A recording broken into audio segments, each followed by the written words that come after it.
All right, so to continue with fluids, the first year it seems that it's the time for the baby to get used to drinking water, but also milk and juice is not necessary. And even if it's still used, it should prefer juice with no added sugar. So once the baby starts solid foods, they should also start drinking other fluids and basically start drinking water from a cup. So since fluid intake for milk is going to be reduced, then they also have to provide for that. So we consider that babies are ready developmentally to start drinking from a cup when they are around 6 months old. In any case, by 8 months, most babies should be ready to drink from a cup. So this is around the time or a little later that the babies will start eating solid foods. And gradually, you want the baby to wean to a cup, so to go completely from drinking from a bottle into drinking from a cup. So if we're talking about milk, for example. So it is going to happen over several months. Now, infants do not have efficient oral motor skills, and there are some concerns here. For example, the most important one is that energy demands of the babies, as they are also increasing their energy expenditure, they are becoming more active after they're 6 months, so they start crawling or standing, so they even have higher energy demands. So if the baby is fed breast milk or formula only with an open cup instead of also using the breast and or the bottle, it is possible that their energy demands will not be met sufficiently, and overall if the baby is weaned too soon, and growth can be affected negatively. So you can see, for example, plateau in weight. So this is a serious consideration. Another one is that if we rely on babies getting enough fluids with cups, and it's not an easy process for them, it's possible that the babies will not have enough fluid, so constipation can also happen. So there are some specialized cups that are good for babies, like sippy cups. Also there are cups that come with a straw, and those are types of cups that can really help babies to transition from a bottle into an open cup. So it's another process for both babies and parents and caregivers to learn along with solid foods.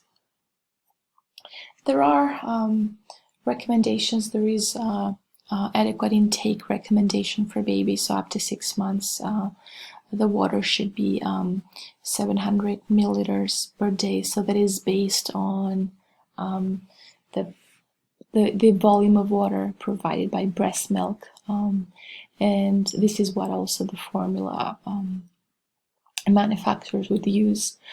And then after that, the needs are going to slightly increase to 800 ml per day for babies up to 12 months. So again, breast milk or formula should be enough, should be adequate for healthy babies. But then additional fluids will be required once complementary feeding starts, once solids are being introduced. So infants, generally humans were not good with detecting our dehydration. So by the time that adults are thirsty, that means that we have already lost some water. We are dehydrated to some extent, but for babies it's even more challenging. Infants cannot signal thirst in a particular way, and it is possible, especially during illness, is that when babies are sick, that they are going to be dehydrated. So if there is vomiting or diarrhea, that will have a rapid onset on infants, and it's going to have symptoms very soon. So one has to be very cautious in supplementing, in providing enough fluids to babies. Again, especially when complementary feeding starts. So once you start feeding solids, you also have to be mindful of providing enough water. There are over-the-counter fluid replacements. For example, Pedialyte is an example, and these are products that contain some fluids and some electrolytes like sodium, potassium, and they are good replacements for the short term, but they're not good to be used for long term. They can displace other more energy dense foods, for example milk, and they contain a lot less energy or a lot less nutrients than milk. So it's not a good idea to use those products for the long term. Again, juice is not something that is required. It's not needed to meet fluid needs, and the later one introduces juice, the better. Or if you don't introduce juice at all and you just have children consume the whole fruit, they also get additional benefits other than hydration. They get the fiber, they get that volumetric element, so they have better control and moderation over consumption of energy. So we'll talk more about that when we discuss toddlers.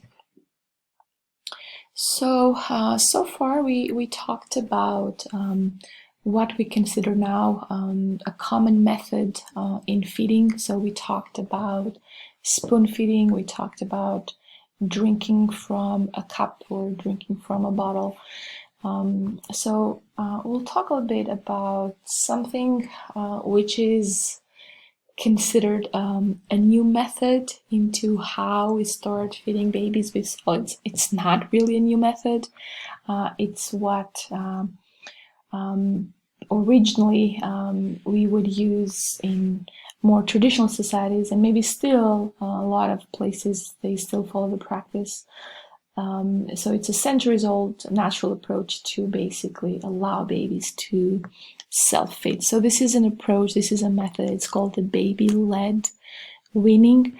So the idea here is that with complementary feeding, you are gradually weaning the babies off the milk. So since you are providing solids, you are helping them transition to what they will have as their diets for the rest of their life. So baby-led weaning is how you basically start with solids, how you start moving away gradually from milk into other foods. So let's talk a little bit about this method. So in a very simple way, like you can also see in the picture, these are babies that they are grabbing food and they are holding food and they are putting them into their mouth, and this is something that occurs very naturally to babies. This is how they explore objects, this is how they learn the world around them, and this is also why you want to be very careful and not have small objects in baby's reach, because they'll just take them and put them into their mouth and they can choke. So when it comes to food, we can so to speak, we can take advantage of the fact that babies are going to explore and they're going to grab and taste new foods if they find them interesting and if they can reach them. So in terms of how babies can use their hands to sort of remember the developmental milestones here, so between 4 and 6, so this is when we basically start introducing solids, the babies can use their hands to grasp objects. So it's they can grab the whole object, and sometimes they can grab things and they don't let go. So they can have a very strong grip. So it's not a sophisticated movement. So this is gross motor skills. But then as they grab more objects and as they develop, by 9 months, sometimes between 5 and 9 months, they are going to develop what we call the pincer grasp. So this is a more sophisticated movement. Here they can use the thumb and the index finger to pick up objects, so they can pick up smaller things, and this becomes very important for feeding. They can select one food versus another, smaller food items and so on.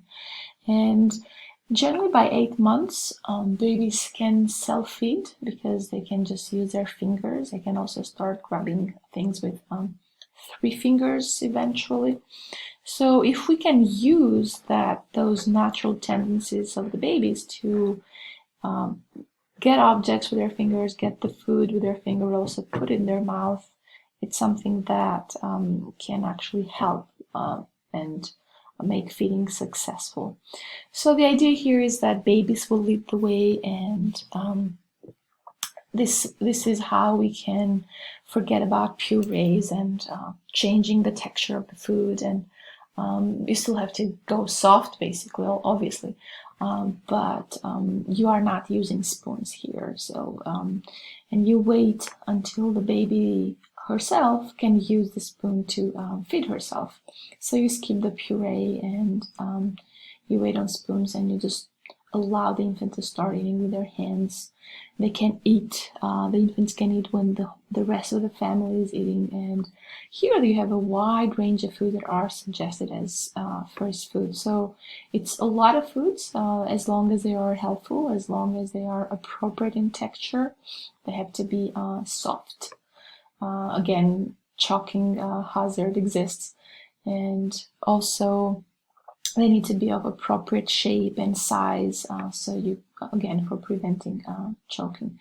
And you also continue to provide milk on demand, which is also what you do when you start eating solids. So you provide milk, but you also you provide solids at the same, not at the same time necessarily, but at that time period.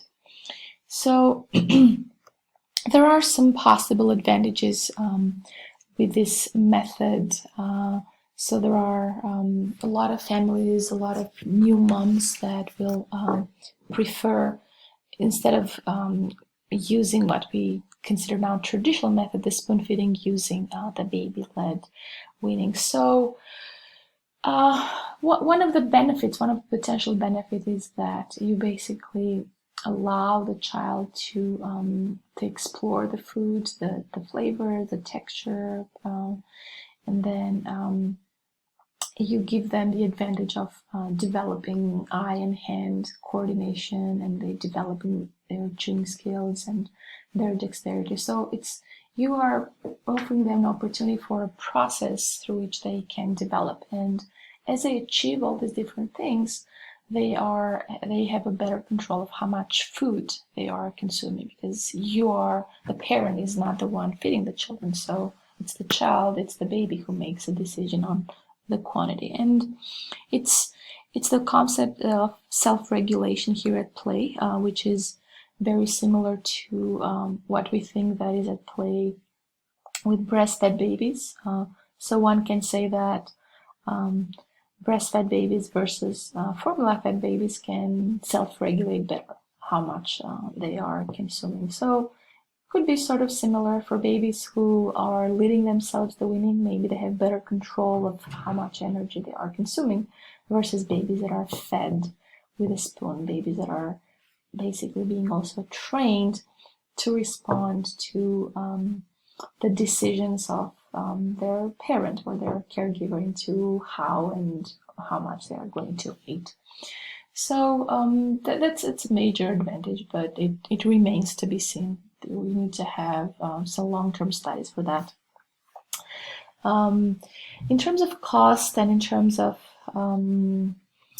having consistent family meals, it's definitely helpful. So you don't need to buy specific food for the babies, special food for the babies, and you can also have more consistent family meals. The whole family can sit and eat at the same time. But what has to be modified here for the baby, it's not the type of food, but it's the consistency, the texture, the size, and all that.